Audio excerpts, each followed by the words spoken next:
बच्चों, कनेक्टेड में आपका स्वागत है।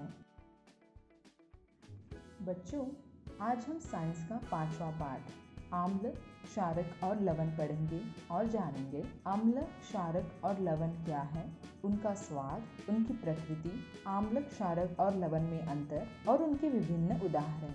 बच्चों, अपने दैनिक जीवन में हम सब बहुत से पदार्थों का उपयोग करते हैं, जैसे कि नींबू, सिरका, चीनी आदि। हम जब इन पदार्थों को चखते हैं तो हमें इसके स्वाद का पता चलता है। बच्चों, अब हम सब जानते हैं कि कुछ पदार्थ खट्टे होते हैं तो कुछ नमकीन, और कुछ मीठे, कुछ कड़वे होते हैं। अब बताओ, नींबू का स्वाद क्या होता है? नींबू खट्टा होता है। ऐसे ही संतरा भी खट्टा होता है, पर जब हम चीनी या शक्कर खाते हैं तो वो हमें मीठी लगती है। परंतु अगर खाने वाला सोडा का स्वाद जानना चाहे तो खट्टा या नमकीन न लगकर हमें वह कड़वा लगता है। बच्चों, इन अलग अलग स्वाद के कारण ही हम पदार्थों को अलग अलग श्रेणियों में बांटते हैं। बच्चों, आइए अब हम जानें कि आम्ल क्या होते हैं। तो हमने देखा कि कुछ पदार्थ खट्टे होते हैं, उनमें ये खट्टापन आम्ल या एसिड होता है। एसिड शब्द लैटिन भाषा के शब्द एसियस से आया है, जिसका अर्थ है खट्टा। नींबू, संतरा आदि आम्ल है। इन पदार्थों की प्रकृति अम्लीय होती है। इनमें प्राकृतिक अम्ल पाए जाते हैं। ये तो हुई आम्ल की जानकारी। अब देखते हैं कि क्षारक क्या है। तो बच्चों, खाने के सोडे का स्वाद हमें खट्टा नहीं, कड़वा महसूस होता है, और अगर इसके विलय को उंगलियों के बीच रगड़े तो साबुन जैसा प्रतीत होता है। तो जो पदार्थ स्वाद में कड़वा होता है और छूने पर साबुन जैसा लगता है, उसे क्षारक कहलाता है। इन पदार्थों की प्रकृति क्षारीय होती है। बच्चों, वस्तुओं में अलग अलग किस्म के आम्ल और क्षारक पाए जाते हैं। जैसे सिरका में एसिटिक आम्ल होता है, नींबू, संतरा आदि में सिट्रिक आम्ल होता है, दही में लैक्टिक आम्ल, इमली, अंगूर और कच्चे आम में टार्टारिक आम्ल, आंवला में एस्कॉर्बिक आम्ल पाया जाता है। इसी प्रकार से चींटी के डंक में फॉर्मिक आम्ल और पालक में ऑक्सैलिक आम्ल होता है। ये सभी प्राकृतिक आम्ल हैं। ठीक इसी प्रकार से क्षारक भी अलग अलग किस्म के होते हैं, जैसे चूने का पानी में कैल्शियम हाइड्रोक्साइड, खिड़की के कांच साफ करने वाला मार्जक में अमोनियम हाइड्रोक्साइड होता है। ऐसे ही साबुन में सोडियम हाइड्रोक्साइड या फिर पोटेशियम हाइड्रोक्साइड होता है। साथ ही दूधिया मैग्नीशियम यानी कि मिल्क ऑफ मैग्नीशिया में मैग्नीशियम हाइड्रोक्साइड क्षारक पाया जाता है। बच्चों, हम प्रत्येक वस्तु को चख नहीं सकते, क्योंकि सभी वस्तुएं खाने योग्य नहीं होती हैं। तो फिर इनका स्वाद या ये कैसे जानते हैं कि वस्तु क्षारीय है या अम्लीय? ये जानने के लिए बहुत से पदार्थों का प्रयोग किया जाता है। ये पदार्थ सूचक कहलाते हैं। इनको जब किसी अम्लीय या क्षारीय पदार्थ में मिलाते हैं तो उनके रंग बदल जाते हैं। हल्दी, लिटमस और गुड़हल की पंखुड़ियाँ प्राकृतिक सूचक हैं।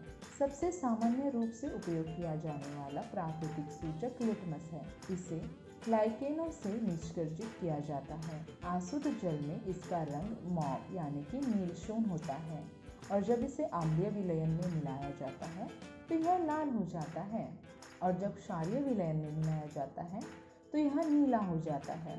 यह विलयन के रूप में अथवा कागज की पट्टियों के रूप में मिलता है, जिन्हें लिटमस पत्र कहते हैं। सामान्यतः यह लाल और नीले लिटमस पत्र के रूप में उपलब्ध होता है। जब नीले लिटमस पेपर को अम्ल में डुबोया जाता है तो उसका रंग लाल हो जाता है, परंतु जब लाल लिटमस पेपर को अम्ल में डुबाया जाता है तो उसके रंग में कोई परिवर्तन नहीं होता।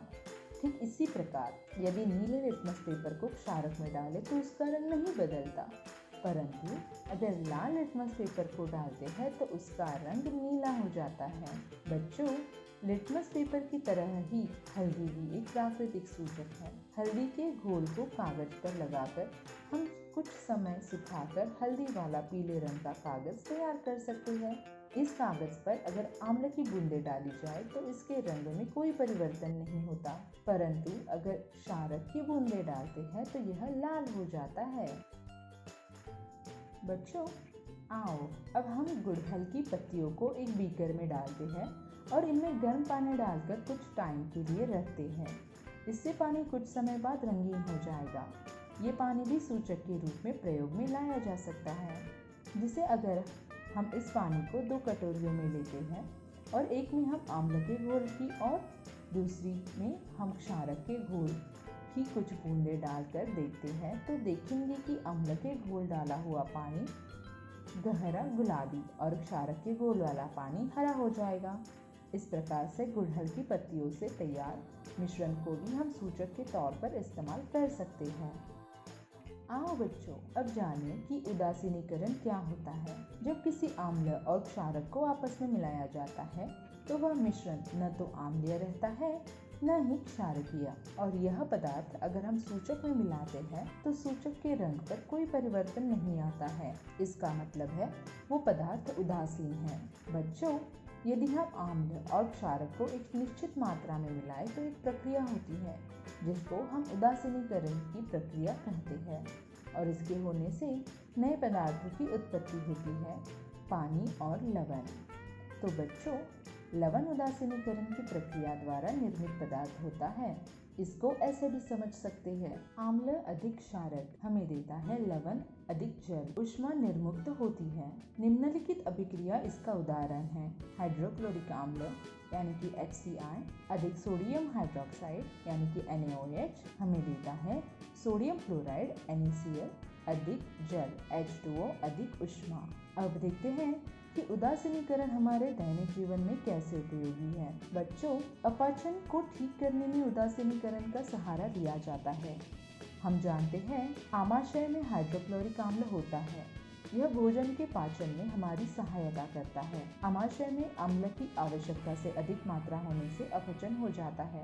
अपाचन काफी कष्टदायक होता है। अपाचन से मुक्ति पाने के लिए हम दूध या मैग्नीशियम जैसा कोई प्रतिअम्ल लेते हैं जिसमें मैग्नीशियम हाइड्रोक्साइड होता है। यह अत्यधिक अम्ल के प्रभाव को उदासीन कर देता है और हमें राहत महसूस होती है। ठीक इसी प्रकार से जब मधुमक्खी या चींटी काटती है तो एक तरह का आम्ल काटे गए स्थान पर छोड़ती है जिसके कारण पीड़ा होती है। इसको ठीक करने के लिए अगर तुरंत ही इस पर हम खाने वाला सोडा पानी में घोलकर लगा ले तो उदासीनीकरण की प्रक्रिया होती है और पीड़ित को दर्द से राहत मिलती है। इसी प्रकार कारखानों से निकलने वाले दूषित पानी में भी काफी मात्रा में अम्ल होता है, इसीलिए इसे बाहर छोड़ने से पहले उदासीनीकरण की प्रक्रिया की जाती है। बच्चों, रासायनिक उर्वरकों का बहुत ज्यादा उपयोग मृदा को अम्लीय बना देता है। यदि मृदा अधिक अम्लीय अथवा अत्यधिक क्षारकीय हो तो पौधों को वृद्धि नहीं होती। जब मृदा ज्यादा अम्लीय होती है तो उसे बिना बुझा हुआ चूना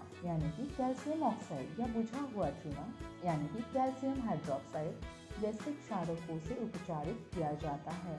यदि मृदा क्षारकीय हो तो इसमें जैव पदार्थ मिलाए जाते हैं।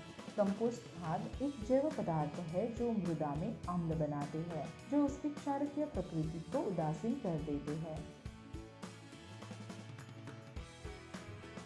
तो बच्चों, आज हमने जाना कि क्षारक, अम्ल और लवण क्या होते हैं और आम्ल, क्षारक और लवण के बारे में उपयोगी जानकारी ली। अब आप सब इन प्रश्नों के उत्तर दो। प्रश्न क्रमांक 1, आम्ल क्या होते हैं? प्रश्न क्रमांक 2, क्षारक क्या है? प्रश्न क्रमांक 3, अम्ल और क्षारक में क्या अंतर है? प्रश्न क्रमांक 4, प्राकृतिक सूचक क्या है? प्रश्न क्रमांक 5, कुछ प्राकृतिक सूचकों के नाम बताओ। प्रश्न क्रमांक 6, हल्दी पर क्षारक का क्या प्रभाव पड़ता है? प्रश्न क्रमांक 7, लवण क्या होते हैं? प्रश्न क्रमांक 8, चींटी काटने पर हमें क्या उपचार लेना चाहिए?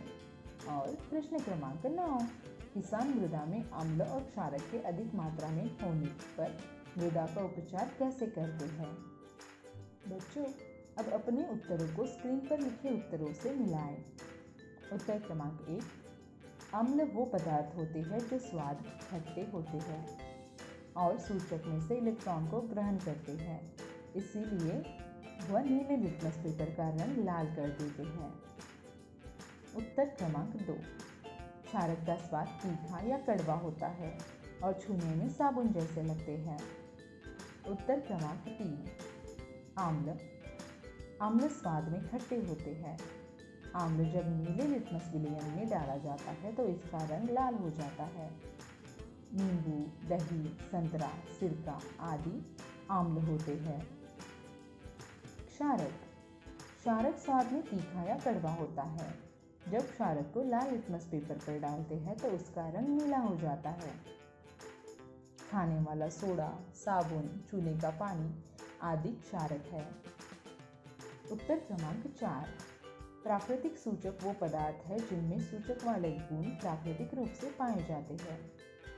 उत्तर क्रमांक 5 हल्दी, लिटमस पेपर, गुड़हल के फूल की पत्तियां, लाल पत्ता गोभी, प्याज आदि प्राकृतिक सूचक है।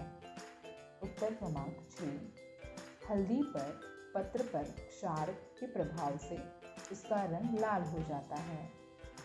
उत्तर क्रमांक 7 जिस समय अम्लीय विलयन और क्षारीय विलयन को एक निश्चित मात्रा में मिलाया जाता है तो उदासीनीकरण की प्रक्रिया द्वारा एक नया पदार्थ बनता है जिसे लवण कहते हैं। उत्तर क्रमांक 8 चींटी के काटने पर चींटी काटे गए स्थान पर एक अम्ल छूटती है जिसके कारण पीड़ा होती है। इसको दूर करने के लिए खाने वाला सोडा पानी में घोलकर लगाते हैं। इसके कारण से उदासीनीकरण की प्रक्रिया होती है और पीड़ित को आराम मिलता है। उत्तर क्रमांक 9 एक किसान मृदा में आम्ल की मात्रा अधिक होने पर क्षारकीय पदार्थ जैसे भुना चूना या बिना भुना चूना मृदा में मिलाता है। इसी प्रकार से अगर मृदा में क्षारक की मात्रा अधिक है तो मृदा में जैव खाद मिलाते हैं। इन उपायों के कारण मृदा की उर्वरता बढ़ जाती है। बच्चों, आज के लिए बस इतना ही। धन्यवाद।